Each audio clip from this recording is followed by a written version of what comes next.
आज आसता आम बनवा आंबर छेचा आम ए दुईट बड़ आंब नहीं और 3टी छोट आंब लंका रसुण एवं आम गोटे आंबर चोपा छड़े देचे आउ अन्य आंबर भी चोपा छड़े फास्ट आम आंबर चोपा सब छड़ेद आम प्रोसीड करवा तो आम आंबर चोपा छड़ा देखिपुन देन आम पाखे पूरी 3टी छोट आंब अच्छी तो से छोट आंबर आम चोपा छड़ेगा एवं गोटे छोट आंबर चोपा छाड़ी देन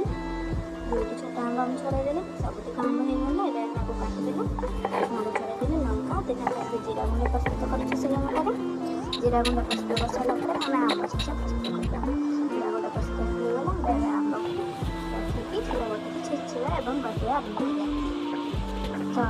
तो ये आमर आंब छेचा प्रस्तुत हो जाए।